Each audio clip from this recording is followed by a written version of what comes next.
আপনাদের কাছে একটা গল্প শেয়ার করি। সেটা হচ্ছে,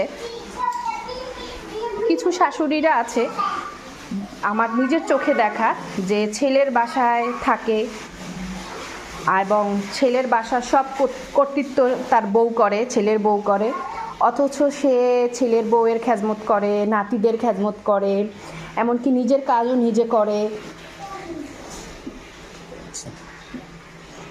মানে সব কিছু করে। একদিন বুয়া না আসলে শাশুড়ি ঘর মোছে, বাথরুম পরিষ্কার করে, রান্নাঘর পরিষ্কার করে, বউ বসে বসে শাশুড়িকে হুকুম করে, এরকম বিভিন্ন কিছু। কিন্তু কপাল আমার হচ্ছে এরকম যে আমার শাশুড়ি আমার কাছে থাকতে বলতে গেলে আমি খাট থেকে নেমেও খেতে দেই না। তারপরেও হয়তো আমার দোষ থাকতে পারে, মানুষ মাত্রই দোষ।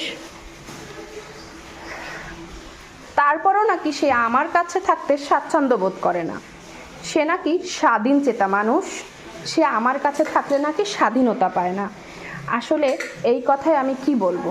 তাহলে যারা, যেই শাশুড়িরা ছেলেকে এত বড় মানুষ করেছে, বড় করেছে, তারপরও তারা ছেলের বাসায় এসে এত কিছু করে, সংসার তার বউয়ের হুকুমে সব কিছু করে, তারপরও তারা যদি ছেলের বাসায় থাকতে পারে, তাহলে আসলে আমার কপাল পোড়া না আমার শাশুড়ির কপাল পোড়া, আসলে এটা আমি আসলে বলে বোঝাতে পারবো না।